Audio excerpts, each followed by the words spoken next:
আজি 14 ফেব্ৰুৱাৰী প্ৰেমৰ বাবে উৎসৰ্গিত এটা দিন। আমিনগাঁও ৰাষ্ট্ৰীয় আইন মহাবিদ্যালয়ৰ সন্মুখত বিশেষ পদক্ষেপ গ্ৰহণ কৰা হৈছে আজিৰ দিনটোত। হাতত ৰঙা গোলাপ আৰু হেলমেট লৈ কামৰূপ যান-বাহন আৰক্ষী আৰু এদল যুৱক। হেলমেট পৰিধান নকৰা প্ৰতিজন বাইক চালকক এটা ৰঙা গোলাপ আৰু এটা হেলমেট উপহাৰ আৰক্ষী আৰু যুৱকৰ দলটোৱে।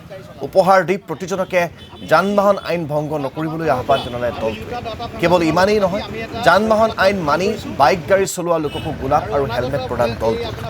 কামৰূপ যান-বাহন আৰক্ষী আৰু য়োটা ডাটা ছাৰ্ভিচ নামৰ সংস্থাটোৱে এই পদক্ষেপ গ্ৰহণ কৰে।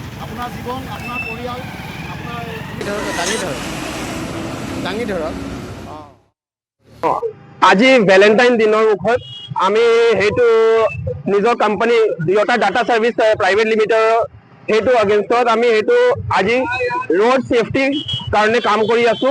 আমি আজি ট্ৰাফিকৰ পুলিচৰ লগত লাগি কিনি আমি সেইটো কামটো লৈছো। আমি ৰাস্তাত চাই আছো বহুতখিনি মানুহ উইদাউট হেলমেট কিনি গৈ আছে, কিছুমান মানুহে আমাৰ বিনা চিট বেল্টকে গৈ আছে। তো সিহঁতৰ ছেফটি আৰু ফেমিলিৰ ছেফটিৰ কাৰণে আমি কিছুমান হেলমেট বিতৰণৰ কাৰণে আজি ওলাইছো।